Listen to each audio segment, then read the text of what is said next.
Imagine a book so potent, so controversial, that for centuries it was whispered about in the same breath as the deepest, darkest secrets of the unknown. A book that promised not just knowledge, but total dominion. Dominion over the stars, over the minds of kings, and over the very fabric of reality itself. This isn't a fairy tale, and it isn't a prop from a movie. This is a real, historical text that sat on the shelves of the most powerful men in history. It is a manuscript that instructs you, in terrifyingly specific detail, how to build an entire city out of nothing but esoteric principles, and how to dismantle your enemies using mixtures of visceral, biological matter. It was written in the golden warmth of Islamic Spain, trafficked through the underground markets of medieval Europe, and ended up fueling the fires of the Renaissance. It is the bridge between the ancient wisdom of the Middle East and the modern Western occult. Its name is the Ghayat al-Hakim, but you probably know it by its Latin name, the Picatrix. And if you are a believing Muslim, or simply someone who fears the unknown, I am telling you right now, do not go looking for this book. Do not try to read it, because what lies inside isn't just ink on paper. It is a technology of the soul that history has tried and failed to bury. To truly understand the Picatrix, you have to understand where it was born. We are looking back to the 10th or 11th century Al-Andalus, Islamic Spain. This was the absolute peak of civilization.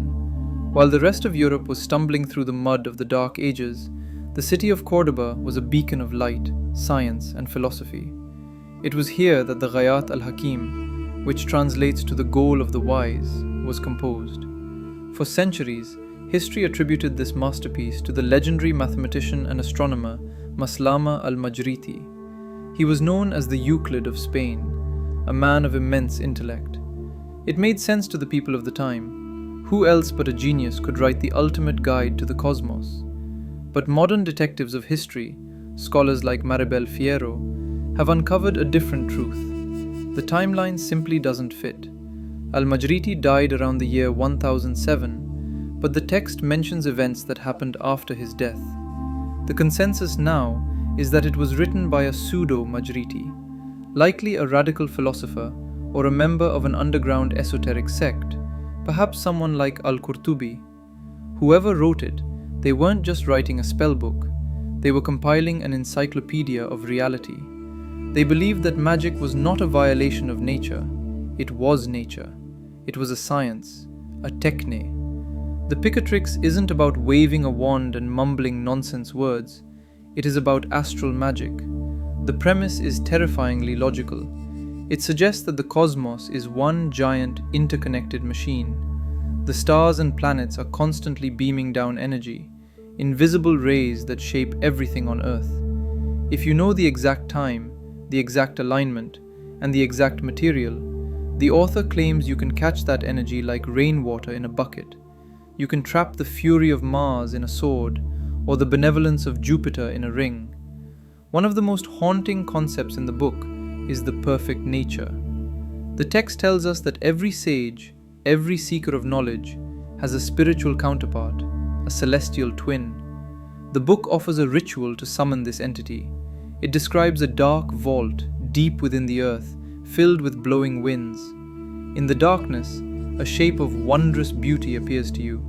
You ask, "Who are you?" And the entity replies, "I am your perfect nature."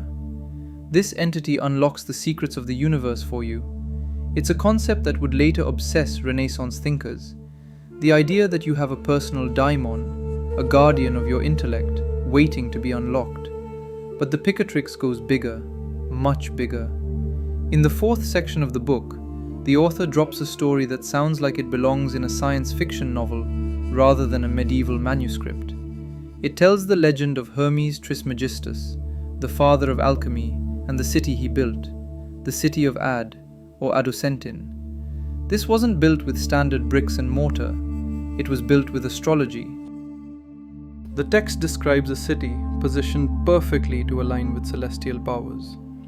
At its 4 corners stood 4 massive iron statues. These weren't decorations, they were guardians. Using the trapped energy of the stars, The text claims they could breathe fire and speak. They protected the city from all enemies. In the center stood a lighthouse that shone with a light that changed color every day of the week, regulating the mood and health of the citizens. The trees bore fruit that could cure any ailment. The entire city was a living, breathing talisman, an artificial utopia powered by the heavens. It creates a picture of magic as engineering. The author is telling us that if you understand the code of the universe, you don't just live in the world, you can build a new one.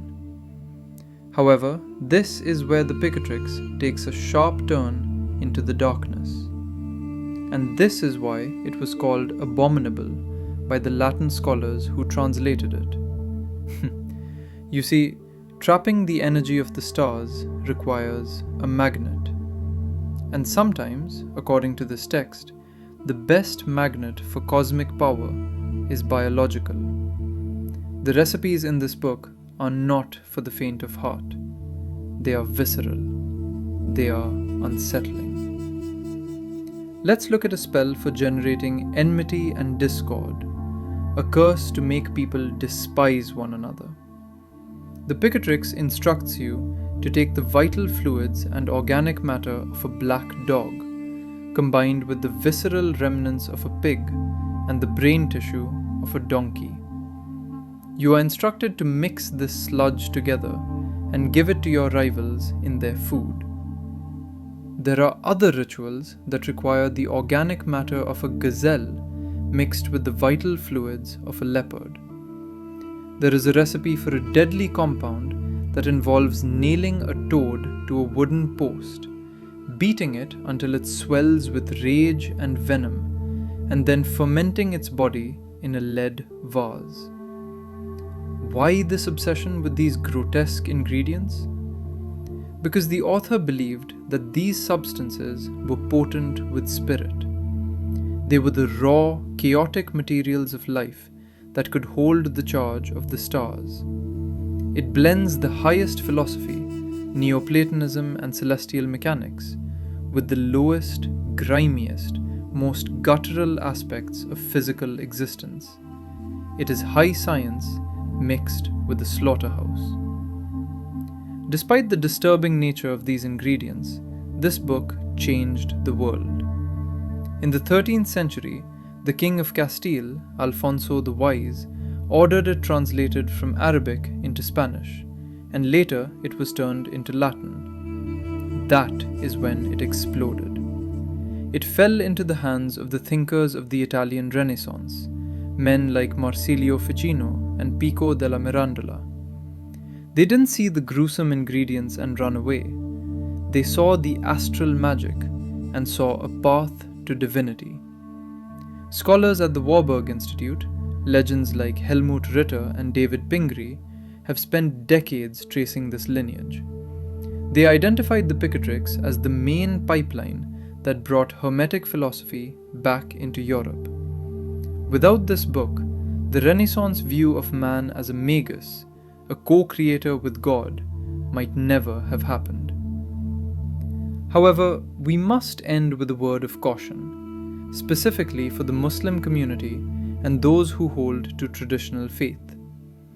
The Ghayat al-Hakim may be a masterpiece of history, but in the eyes of Islamic theology, it is considered a dangerous book.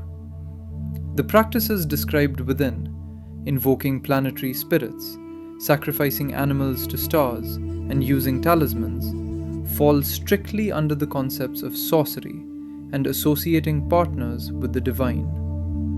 The great historian Ibn Khaldun, in his famous work The Muqaddimah, explicitly mentions this book. He acknowledges it as a work of sorcery attributed to Al-Majriti. While he approaches it with a scholar's eye, he classifies it clearly. This is magic, and magic is a path of deception and disbelief. Modern scholars and people of knowledge have universally warned against engaging with these texts. They are not merely books, they are doors. And as the Picatrix itself shows us, you never quite know what is waiting for you on the other side of that door. The Picatrix remains a testament to human ambition, the desire to storm the heavens and pull down the stars. But perhaps some stars are best left in the sky.